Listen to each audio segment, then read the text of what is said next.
Hello friends, myself Manoj Jaglan. Welcome to my channel Jaglan academy. पिछले video के अंदर हमने फीमेल रिप्रोडक्टिव सिस्टम के बारे में पढ़ा था। उसके जो प्राइमरी और सेकेंडरी सेक्स ऑर्गन है उनको क्लासीफाइड किया था, और एक्सटर्नल जेनिटेलिया जो कि वल्वा जिसको हम बोलते हैं उसके बारे में स्टडी किया था। तो आज के वीडियो के अंदर हम जो बचा हुआ पार्ट है फीमेल सेक्स ऑर्गन का, जैसे प्राइमरी सेक्स ऑर्गन है और इंटरनल जेनिटेलिया है, उसके बारे में स्टडी करेंगे।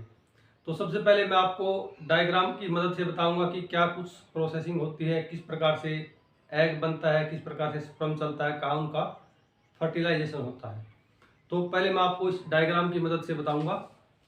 ये वाला जो डायग्राम है ये फीमेल रिप्रोडक्टिव सिस्टम का है, जिसके अंदर ज़्यादातर क्या है, इंटरनल जेनिटेलिया है और प्राइमरी सेक्स ऑर्गन है। ठीक है।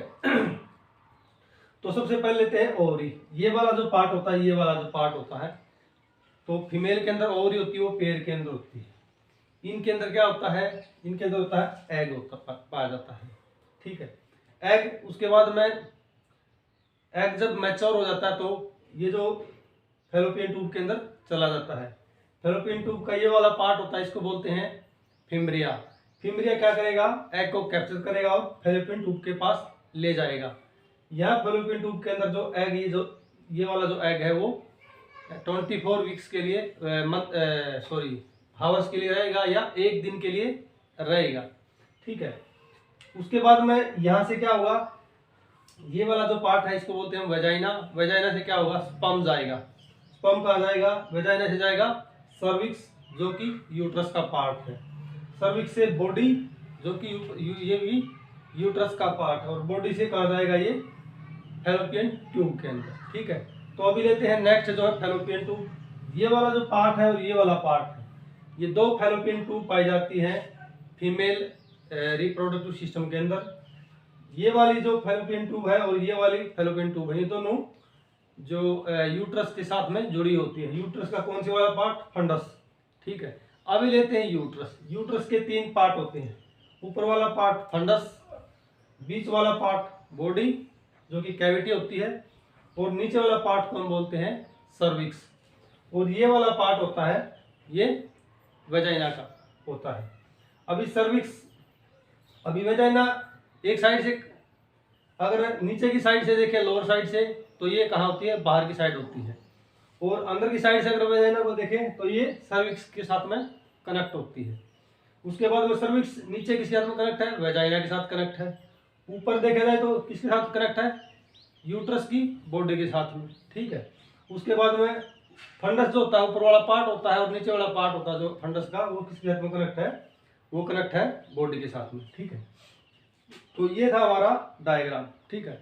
किस पर, अच्छा, तो यहाँ से क्या चला जाता है, ओवरी से एग चला जाता है, और वेजाइना से यूट्रस होते हुए स्पर्म चला जाता है। जब स्पर्म और एग आपस में जुड़ते हैं तो उस प्रोसेस को हम बोलते हैं फर्टिलाइजेशन। ठीक है। फर्टिलाइजेशन होने के बाद में जब स्पर्म और एग आपस में जुड़ जाते हैं तो क्या बन जाता है, जाइगोट बन जाता है। ठीक है। जाइगोट आगे कहाँ चला जाता है, यहाँ 24 घंटे के बाद जाइगोट बनने के बाद ये यूट्रस के अंदर चला जाता है। और यूट्रस के अंदर जो ये एंडोमेट्रियम आपको दिखाई दे रही है, या यूट्रस की जो वाल होती है, उसके साथ में ये एम्बेडेड हो जाता है और क्या बन जाता है, ये एम्ब्रोयो बन जाता है। एम्ब्रोयो फिर ये कहा जाता है, जब ग्रो करता है एम्ब्रोयो तो ये यूट्रस की बॉडी में आ जाता है। और यहाँ पर जो एम्ब्रोयो अलग अलग स्टेज होती हैं, जो कि लास्ट बेबी बनने तक की जो स्टेज होती है, तब तक के लिए ये यहाँ पर ग्रो करता है।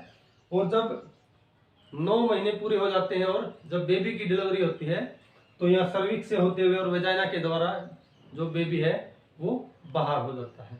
अभी यहाँ पर एक केस हमने बताया, जब एग का और स्पर्म का जुड़ने का जो प्रोसेस था, एग और स्पर्म जुड़े, उसे क्या हुआ, एम्ब्रॉय बना, उसके बाद बेबी बना, बेबी बनने के बाद में उसकी डिलीवरी होगी। मान के चलो इन केस अगर यहाँ से इसको स्पर्म ना मिल पाए, तो ओवरी का तो काम होता है एग बनाना। ठीक है।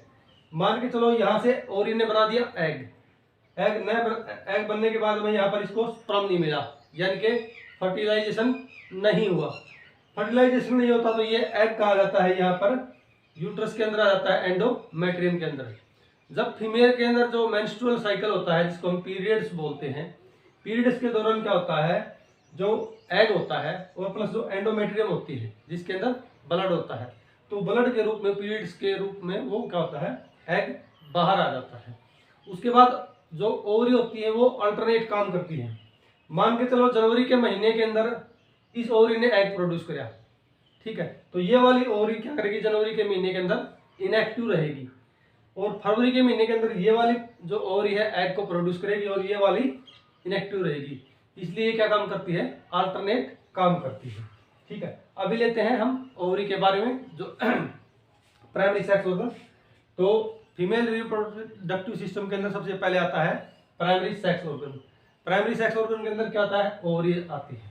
ओवरीज क्या होती है, ये पेयर के अंदर होती हैं, दो होती हैं, एक ये वाली और एक ये वाली। ठीक है, उसके बाद में गर्ल चाइल्ड, जो एक छोटा बच्चा होता है, न्यूबॉर्न जो गर्ल बेबी होता है, उसके दोनों ओवरीज के अंदर तकरीबन हजार थाउजेंड्स ऑफ क्या होते हैं, एग होते हैं, लेकिन वो क्या होते हैं, इमेच्योर स्टेज के अंदर होते हैं, मैच्योर नहीं होते हैं।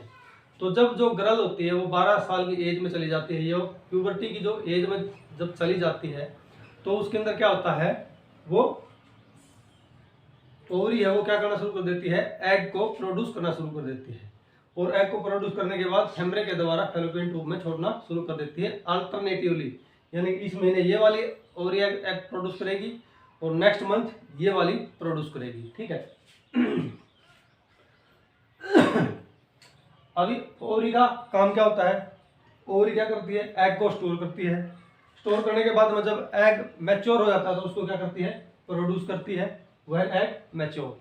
ठीक है, उसके बाद में जो इम्पोर्टेंट है ये वाला सिंगल जो एग होता है, अकेला अगर एग होता है उसको क्या बोलते हैं, हम ओवम बोलते हैं। ठीक है, और अगर कई सारे जब एग है उनको क्या बोलते हैं, ओवा बोलते हैं। ये कई बार एग्जाम में आ जाता है, ये वाला पार्ट, ये वाला और ये वाला, ये इसलिए आ जाता है क्योंकि बच्चे क्या है, ओवम में और ओवा के अंदर कंफ्यूज रहते हैं। तो सिंगल जब एग होता है वो ओवम होता है, और जो प्लूरल जो एग होता है वो होता है ओवा। ठीक है, उसके बाद में ओवरीज क्या करती हैं, ओवरीज प्रोड्यूस करती हैं हार्मोन। कौन से, फीमेल सेक्स हार्मोन को प्रोड्यूस करती हैं। तो सबसे पहला होता है एस्ट्रोजन और प्रोजेस्टेरोन, दो हार्मोन को ये रिलीज करती है। तो सबसे पहले हम लेते हैं एस्ट्रोजन। एस्ट्रोजन क्या होता है, रिस्पॉन्सिबल फॉर फीमेल कैरेक्टरिस्टिक्स। जो सॉरी एस्ट्रोजन जो हार्मोन होता है वो फीमेल कैरेक्टरिस्टिक्स के लिए रिस्पॉन्सिबल होता है, जैसे ब्रेस्ट का साइज बड़ा होना, उसके बाद निप्पल का डार्क होना, हिप है वो चौड़े हो जाना है। ठीक है, हिप क्या होते हैं, ब्रॉड हो जाते हैं।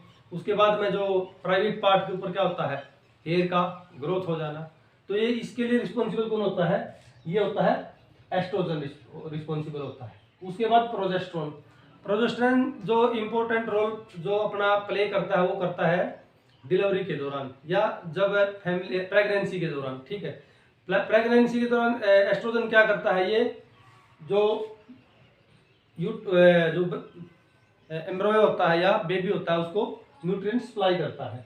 ठीक है, और जो यूट्रस होता है, ये वाला यूट्रस है, ठीक है, इसकी जो वाल होती है या यूट्रस को क्या करता है, मेंटेन करता है। और प्लेसेंटा वो होता है जिसके अंदर बेबी कनेक्ट होता है, और बेबी क्या होता है, प्लेसेंटा का ये नरिशमेंट करता है। प्लेसेंटा क्या होता है, प्लेसेंटा एक जाली ही होती है जिसके अंदर बेबी लिपटा हुआ होता है, उसकी जो नाभि के साथ में प्लेसेंटा कनेक्ट होता है, और जो बेबी होता है प्रेगनेंसी के दौरान उसी से क्या लेता है, नरिशमेंट लेता है, फूड लेता है, और अपना वेस्ट जो मटेरियल है प्लेसेंटा के द्वारा ही बाहर करता है। अब ये ध्यान रखने वाली चीज़ है, वहीं से क्या लिया उसने, नरिशमेंट लिया, और वहीं से क्या किया, वेस्ट को आउट कर दिया, कहाँ से, प्लेसेंटा से। ठीक है, उसके बाद both ovaries don't produce egg every month. ठीक है, इसमें ये बताया गया है जो दोनों जो ओवरीज होती हैं वो एग नहीं मतलब इकट्ठा एग नहीं प्रोड्यूस करती। ऐसा नहीं कि इस ओवरी ने भी एग प्रोड्यूस कर दिया और इसने भी एग प्रोड्यूस कर दिया, ऐसा नहीं होता। ये क्या करती हैं, एक बार ये ओवरी एग को प्रोड्यूस करेगी और एक बार ये वाली ओवरी एग प्रोड्यूस करेगी। तो ये था हमारा टॉपिक ओवरी के बारे में। ठीक है, उम्मीद करता हूँ कि ये वीडियो आपको बिल्कुल तसल्ली से समझ में आ गया होगा। तो वीडियो को शेयर करें और सब्सक्राइब करें। Thanks for watching my video. Keep learning and be happy.